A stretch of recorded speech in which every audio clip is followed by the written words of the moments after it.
நேற்று முன்தினம் சயிஃப் அலிகான் வழக்கில் அவர் வீட்டிலே சென்று கொள்ளையடிக்க சென்றவன் அவருடன் அவருடைய மகன் கழுத்திலே கத்தியை வைத்திருக்கிறார். அப்போது சயிஃப் அலிகான் சண்டை போட்டிருக்கிறார்.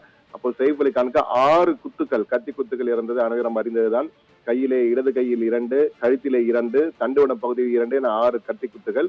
இதிலே அவருடைய தண்டுவடம் பகுதியிலே கத்திமுனை இறங்கியது அனைவரும் அறிந்தது. தற்போது சிகிச்சை பெற்று வருகிறார். அந்த கத்திமுனை தற்போது எடுக்கப்பட்டு விட்டது. இந்த சூழ்நிலையில் தற்போது மிக முக்கிய தகவலாக நேற்று அந்த அந்த கொள்ளையன் கைது செய்யப்பட்டு விட்டார் என்ற தகவல் பரப்பப்பட்டது. கைது செய்து பாந்திரா போலீஸ் அவரை விசாரித்திருக்கிறார்கள். 5 மணி நேர விசாரணைக்கு பிறகு அந்த கொள்ளையன் இவன் அல்ல என்ற தகவல் தற்போது வெளியாகி இருக்கிறது.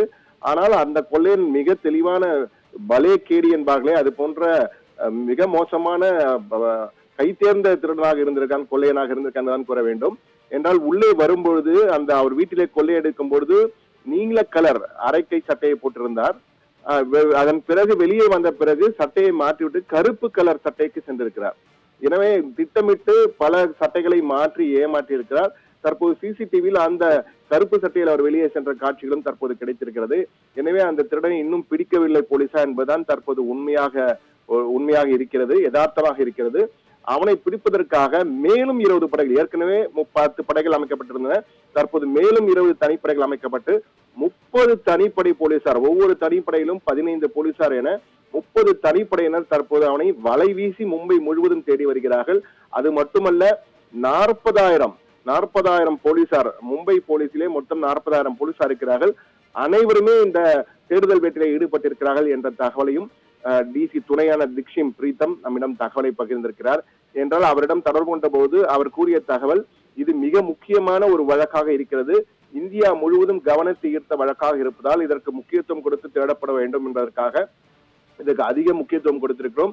இதுவரை 30 பேரிடம் விசாரித்து அந்த ஸ்டேட்மெண்ட் வாங்கியிருக்கிறார்கள். யார் வந்து சென்றால், கடந்த 2 தினங்களா அங்கு சென்று வந்தது யார், தற்போது அங்கு கார்பெண்டர் ஒருவர் 2 நாளுக்கு முன் வந்து சென்றிருக்கிறார் சயிஃப் அலிகான் வீட்டிற்கு, அவரை விசாரித்திருக்கிறார்கள். சயிஃப் அலிகான் வீட்டிலே வேலை செய்த அந்த எலியா பிலிப் என்ற அவரையும் விசாரித்திருக்கிறார்கள். என்றால் அவர்தான் குழந்தையின் ஜஹாங்கீருடன் இருந்த நர்ஸ். எனவே அவரையும் விசாரித்திருக்கிறார்கள். அவருக்கு தெரிந்தவர் யாரா இருப்பார்களா என அனைவருமே விசாரித்திருக்கிறார்கள்.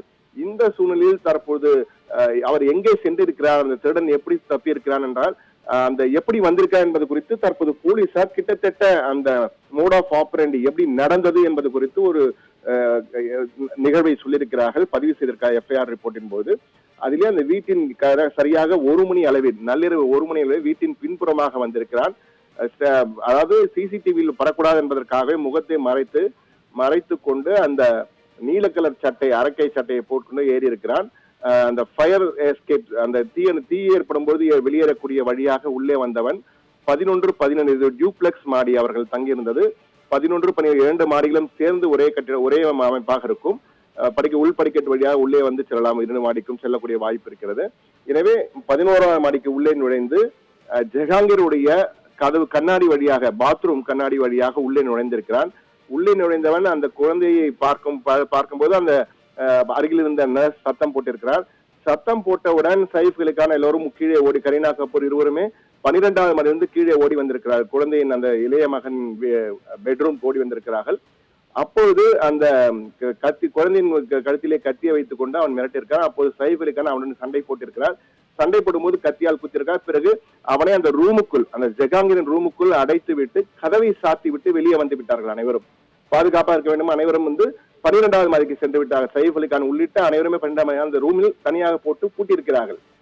அதன் பின் அந்த ரூமுக்குள் அடைப்பட்ட திருடன் அங்கிருந்து தப்புவதற்காக மீண்டும் அதே பாத்ரூம் வழியாக எப்படி வந்தானோ அதே வழியாக பாத்ரூம் கண்ணாடி வழியாக வெளியே தப்பி அந்த பைப்பை படித்து கீழே இறங்கி வெளியே சென்றிருக்கிறார் என்ற நிகழ்வை பதிவு செய்திருக்கிறார்கள். அதன் பின் தான் சயிஃப் அலிகான் தற்போது வெளியே வந்து ஆட்டோவில் சென்றார். அந்த ஆட்டோ டிரைவரும் தற்போது பேட்டி கொடுத்திருக்கிறார். வெளியே வந்தபோது காருக்கு தேடி இருக்கிறார். காரும் டிரைவரும் இல்லை, கார் சாவியும் அந்த இடத்துல தற்போது அந்த சமயத்தை அகப்படவில்லையாம். அப்போது வெளியே வந்து ஆட்டோவுக்காக அழைத்திருக்கிறார்கள். அந்த நேரத்தில் அங்கு சென்ற அந்த ஆட்டோ டிரைவர் ரத்த வெள்ளத்தில் இருந்த சயிஃப் அலிகானை உடனே எடுத்து அவரும் அவருடைய மூத்த மகன் இப்ராஹிம் அலிகான் அவரும் சேர்ந்து அந்த மருத்துவமனை கொண்டு சென்றதாகவும், மருத்துவமனையில் உள்ளே அனுமதிக்க மறுத்திருக்கிறார். அதன் பிறகு சயிஃப் அலிகான், நான் சயிஃப் அலிகான், என்னை ஏன் அனுமதிக்க மாட்டேன், நான் தான் சயிஃப் அலிகான், நடிகர் சயிஃப் அலிகான் அவரே சொல்லியிருக்கிறார். அதற்கு பிறகுதான் அவரை அனுமதித்திருக்கார்கள்.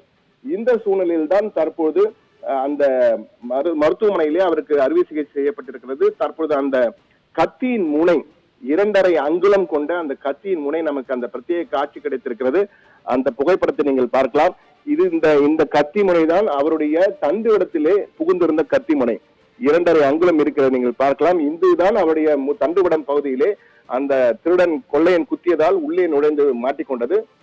இதைதான் அறுவை சிகிச்சை செய்து இந்த கத்தி முனையை தான் எடுத்திருக்கார். 2.5 அங்குலம் கொண்ட கத்தி முனை. அதை வெளியே எடுத்து விட்டார்கள். தற்போது சைஃப் கான் நலமுடன் இருக்கிறார். ஆனால் சைஃப் கான் வீட்டிலே அவரை குத்திவிட்டு கொள்ளை முயற்சியில் ஈடுபட்ட அந்த திருடன் இன்னும் திமிக்கி கொடுத்து கொண்டுதான் இருக்கிறான். எங்கே இருக்கிறான் என்று யாருக்கும் தெரியவில்லை. அவனை ஒட்டுமொத்த மும்பை போலீசும் தேடிக்கொண்டிருக்கிறது. அவர் குறித்து தகவல் கொடுப்பவருக்கு சன்மானம் அறிவிக்கப்படும் என்ற தகவல் இன்று பிற்பகலுக்கு பிறகு வெளியாகும் என தெரிகிறது. ஆனால் தற்போது அந்த சிசிடிவி காட்சிகளை வைத்துக் கொண்டு எங்கு இருக்கிறான் அந்த திருடன் என்பதை கண்டுபிடிப்பதற்காக முழு தேடுதல் வேட்டை மும்பை முழுவதும் தற்போது நடைபெற்றுக் கொண்டிருக்கிறது. பழைய குற்றவாளிகள் அனைவருடைய ஹிஸ்டரி ஷீட்டர்ஸ் என்று அழைக்கப்பட்ட சரித்திர பதிவேடு கொண்ட திருடர்கள் யார் யார், கொள்ளையர்கள் யார்கள் என்ற அந்த பட்டியலையும் எடுத்து தற்போது அதை விசாரித்துக் கொண்டிருக்கிறார்கள்.